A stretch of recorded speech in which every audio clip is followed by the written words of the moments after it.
Hey, babe, what you doing? Cooking salmon and asparagus. Ooh. I gotta go. Don't burn the kitchen down. All right, I'm gonna try not to. Love you. Love you too. Well, goddamn. Are you serious right now, bro?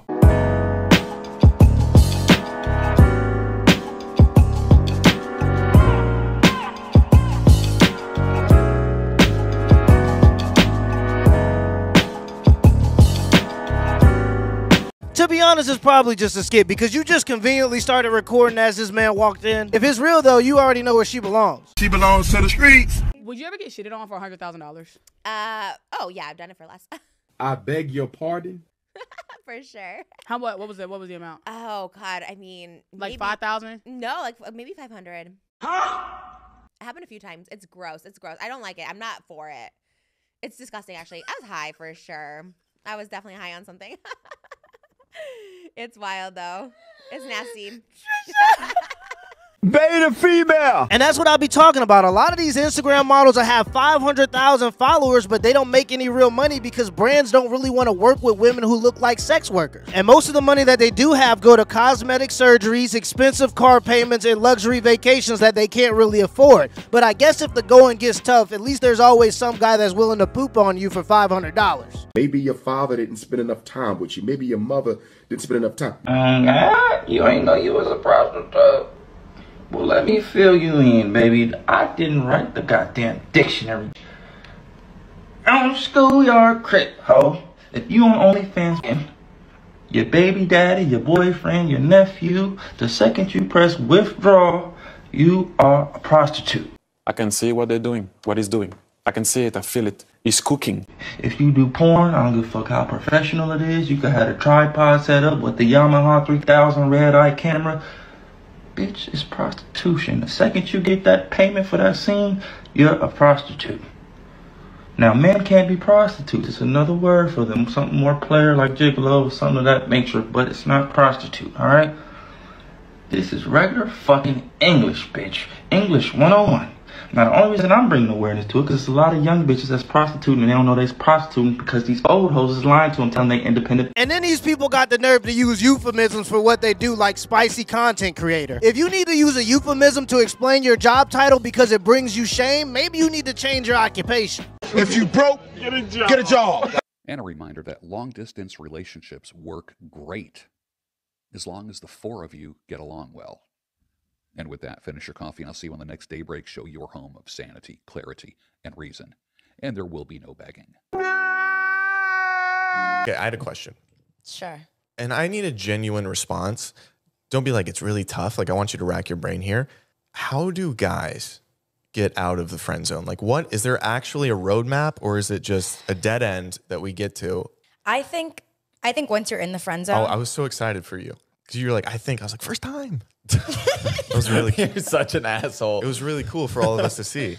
Yeah, I saw those. She's like, whoa, I can use this? I thought I was just Jesus Christ, dude. Can you please stop talking to me? Bro, Zach got back from New York and he's fucking off one. He's like gathered these like 4 or 5 days to just get every freaking insult about me and just let it loose on the podcast. Blue ball. It is what it is. Okay. Problem is that a lot of men don't know the nature of men when y'all are not present. There's a side of your gender that we experience that you would never have to see, because when there are no real men around you, men are going to show who they really are. When they enter into a space where they know that woman is without a man, then we get to see the true nature. We get to see how y'all really are and operate, point blank, period. We don't care. Let me tell you, we don't care. Oh, we know, and that's why we warn them, but they don't ever want to listen. Every time a man tries to tell them something, we're either controlling or victim blaming. Women want to be able to go to the frat party with no clothes on, get blackout drunk, and then take no responsibility for the negative position you put yourself in. And if any dude steps up and say there are dangerous guys out there, maybe you should move a little differently, we're victim blaming. If Jesus can't save these hoes, why are you trying? Why are people asking to hang out on a Sunday is crazy. No, multiple men have asked her to hang out on a Sunday. A date on a Sunday. Blows my mind. And it's a no. Wait, hold on. That's What's the problem with a date on a Sunday? A Sunday is like such a chill day. Yeah, like you gotta get ready for the next week. You can't go out to eat on a Sunday? No. Why? Who has a serious date on a Sunday?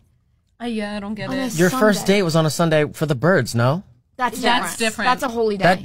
directly contradicts. That contradicts what you're saying, though. That's so the one different. exception. That's so different. A second ago, we just talked about how intellectual women are and how guys are dumb and we can't like wrap our minds around complicated concepts. You guys can't figure out how to go on a date on a Sunday? What is happening? We've hung out on a Sunday, me and you. That wasn't a and date. gone out. Yeah, it wasn't a date, but wait. I can hang out with a man on a Sunday. If you can go to a bar, why can't you go to a bar/restaurant? I am not hanging out with a guy on a Sunday. Chill! Let me see. Okay, she scratched my neck. Stop fucking with these hoes. Okay. I'm telling you, son. Okay. Can't be a pimp when you're all marked up. I'm a fucking pimp. Not with that shit. Yeah. You Yeah, ain't. I am. No, you ain't. Oh look, it's another girl complaining about being stared at in the gym because she's wearing shorts that clearly don't fit her and she pulls them up so high that she's literally ripping herself a new one. God damn it! You can't make this shit up! I'm just gonna stay right here really quick just for this one because that is crazy she put the camera there. Now look, okay, if you really have to pull your shorts down to cover your cheeks, just consider that it might be, just might be, that you're drawing attention to yourself.